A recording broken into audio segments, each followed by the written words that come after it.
I'm going to talk to you guys about a new game called Forgive Me, Father. I suppose it should be Forgive Me, Father, but there's no comma in the title, so Forgive Me, Father. The game is available on Steam, and you can find it at the link in the video description. I like to talk about shooters from time to time on this channel, and it's been a while since a retro-style shooter actually showed me a good time. But before we get started, let's bring up that overlay. That's right, this is a sponsored video. I'm doing my first piece of sponsored content. I've gotten offers over the past year to talk about several games, and I always end up turning them down because it's something that isn't relevant for my audience, or it's something I don't like. I'm not going to come on here trying to sell you on something I don't think is good. And I'm happy to say I like this game, so I'm happy to put together a video on it. I'll be going over all the features I need to cover, adding in a lot of my own observations, and serving up some criticism where I see necessary. This is an early access game, so I'm sure they're open to hearing suggestions. Any critique I make will be backed up with why I think something may be an issue, and I'll try to provide possible solutions as well. So, Forgive Me, Father is a first-person shooter, obviously, set in a dark Lovecraftian world with a beautiful comic book art style.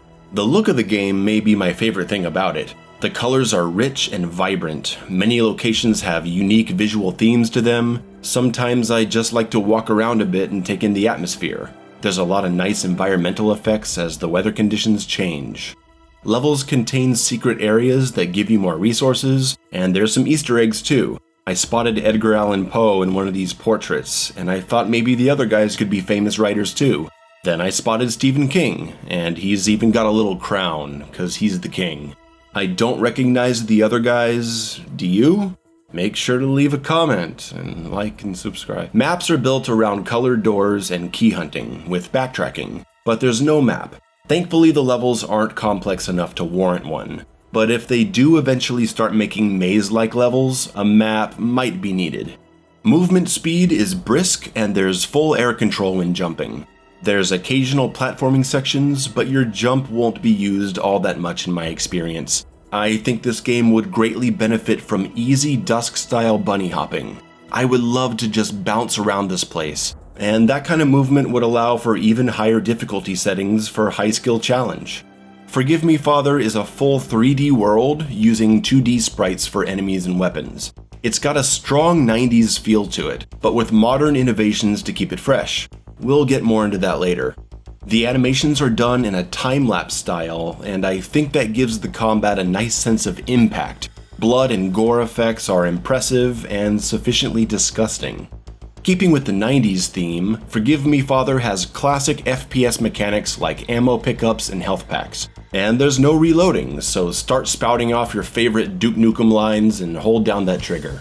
Occasionally, enemies will drop a small health pickup, and I really love that it disappears after a few seconds, so use it or lose it.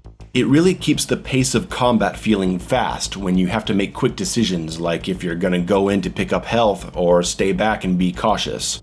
Like the old classic 90s shooters, you go into the next level with the resources you finished the last one with. So if you barely survived the last level and you have low ammo, that's how you're starting the next one. Classic, I love it. Checkpoints offer quick save options and hard saves, no saves coming allowed. During combat, you've got power-up options to help you out when things get crazy. Invincibility spells, infinite ammo spells, a small healing ability, and what I like about it is that it's tied to the madness system. The more damage you do, the higher your madness meter gets, and getting to a high madness level recharges your abilities. So if you take it really slow and just try to sit back, you're hurting the cooldown of your abilities. It's a pretty decent incentive to push forward into combat. Regularly triggering madness also helps you earn upgrade points that can be put into upgrading your different abilities and your weapons. The game has some pretty cool monsters, even if they are a bit simplistic, but simplistic doesn't have to be a bad thing if it complements level design and the abilities of the player. And combat gets pretty interesting when these different AI types get put together. For example, the Liquidators. You can shoot them 3 times with the pistol, or you can snipe their tank and they can't shoot you anymore. Then they turn into melting creatures that start walking at you. I like to snipe the tank with the pistol and then run in for a one-shot kill with a shotgun. Since many encounters are quite simple, you might think what's the point of sniping the tank if you can just shoot them? Well, if you'll allow me to reference Doom Eternal for a moment, it's a lot like the Mancubus. You don't have to shoot off his cannons to kill him. You could just ice bomb and lock on rockets and he's dead. But if you're in a high pressure fight and you don't have time to deal with a Mancubus right now, but his cannon harassment is giving you trouble, you can snipe those cannons off to ease the situation a bit and focus on the demons in front of you and get to the Mancubus later. It's the same concept. Mixing in several liquidators to harass you while the undead are in your face really puts the pressure on you, and I regularly found myself sniping those tanks just to be able to breathe a bit. It's great design, and great sound design too. They make a unique sound when in range, so you're never blindsided by them. I also gotta mention that I love these zombies that hold their heads in their hands. You get a headshot and they put the other head on them. It's so funny. And this might be the first game I've ever seen that turns exploding barrels into actual enemies. When you leave a barrel alone, there's always the chance that it might come alive and blow up in your face. To take out the monsters threatening humanity, you'll be using powerful weapons. Some of them are fueled by a mysterious substance, as you can see with this alien shotgun upgrade. And in one hand, you'll be carrying your scripture, as you play a priest character unraveling a mystery through the game's world. There are many ways to dispose of the enemies, including exploding barrels, your trusty blade, satisfying headshots, and of course the badass shotgun. There are two heroes to choose from, the aforementioned priest and a journalist, both characters having their own unique skill tree paths.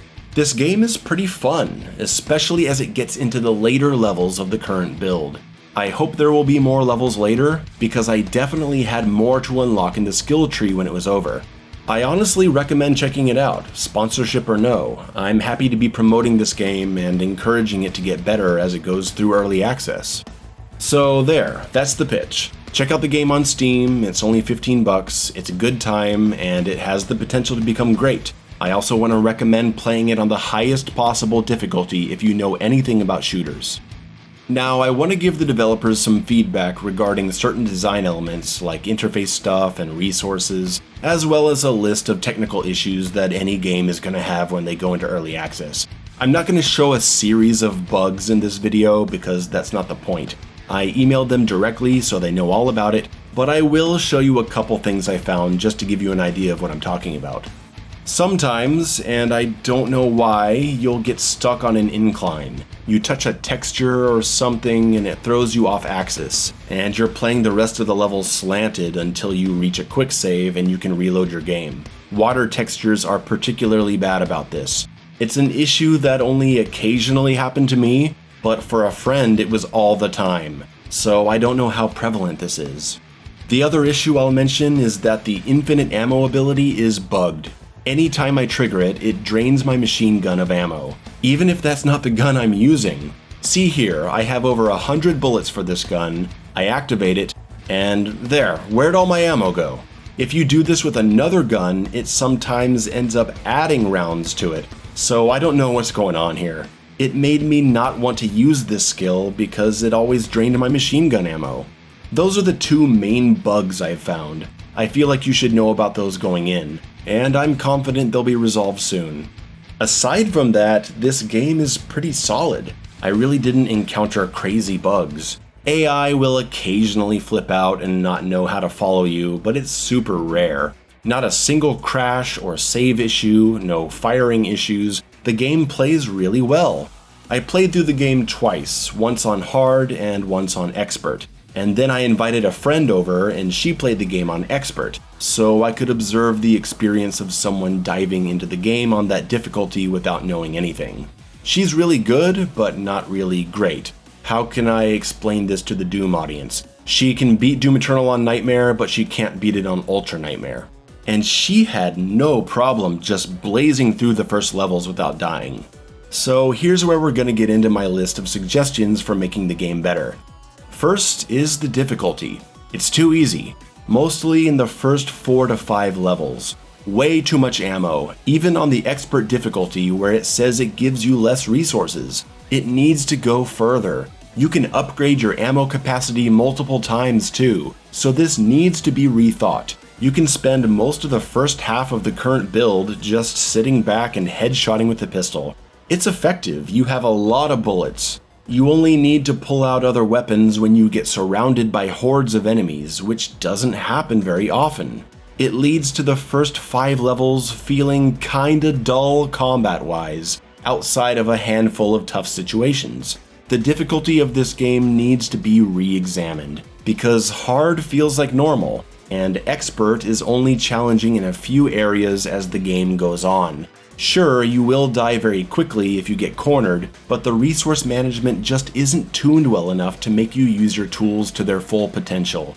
Second is the weapon switching. There's no input buffer. It's okay that the shotgun takes ages to reload. It's a beast of a weapon, so I'm not going to complain. But if I shoot it and it's reloading, and I press another weapon key, nothing happens after the animation ends. The game should store your input and bring out the next weapon as soon as it can. Without it, it's very awkward to have to wait for the animation to completely finish before you can press a key to switch weapons. It's a small change, but it'll have a huge impact on how smooth it all feels to play. Third, the skill tree uses these upgrade points that are earned through combat as your madness meter increases, but there's no way to keep track of your progress. There are no indicators on screen about how much XP you're gaining, and we really need a progress bar in the skill tree that shows how far away you are from the next upgrade point. That kind of visual information is a great indicator because it makes you want to keep working. If the game is gonna have a leveling up system like this, I think it should lean harder into it. On top of the XP bonus for keeping your madness meter up, maybe using a variety of weapons could cause the madness meter to rise faster. Incentivize weapon variety through XP bonuses and lower the resources. Push me into that fun zone. I also want to see individual meters on each skill that show how far away I am from earning another. Giving players information helps them make better decisions. And fourth, I mentioned the madness system, and this is one of the bigger issues I had in my playthrough, one that can certainly be solved. The madness meter is just this little box. It doesn't register in my vision as I'm playing. It should probably be a larger meter with a more flashy design, like a lightning bolt or something. When entering madness, the screen starts losing its color and the lighting effects glow much stronger.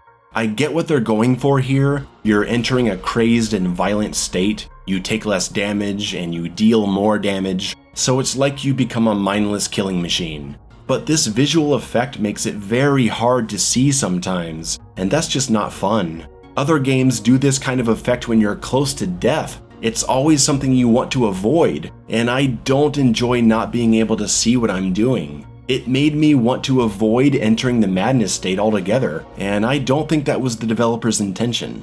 Additionally, one of the best things about this game is the art style and beautiful colors, and it's sad to see this game stripped of all of its visual personality every time I'm in a big fight. Please change this. There are other visual effects you can do that don't hinder the player's vision and drain your visuals of all their nice color. Okay, those are the big ones. Here are some other observations. Some textures have transparent sections showing enemies behind them, but you can't shoot through them. This gate, for example. Not really a big deal, but it can be problematic when you have a combat room full of bunk bed textures that you can't shoot through. Forgive Me Father has some really good music, particularly the ambient tracks. Some of it gives me a John Carpenter vibe, just more energetic.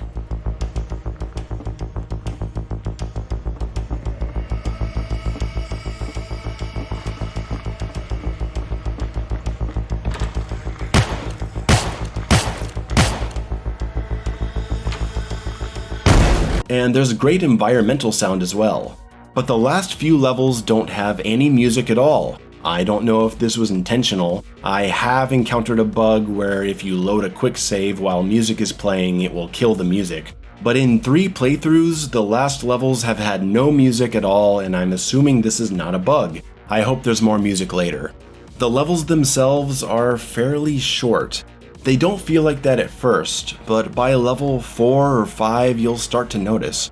I want them to go on another 30% because right when you feel like things are ramping up, it just ends.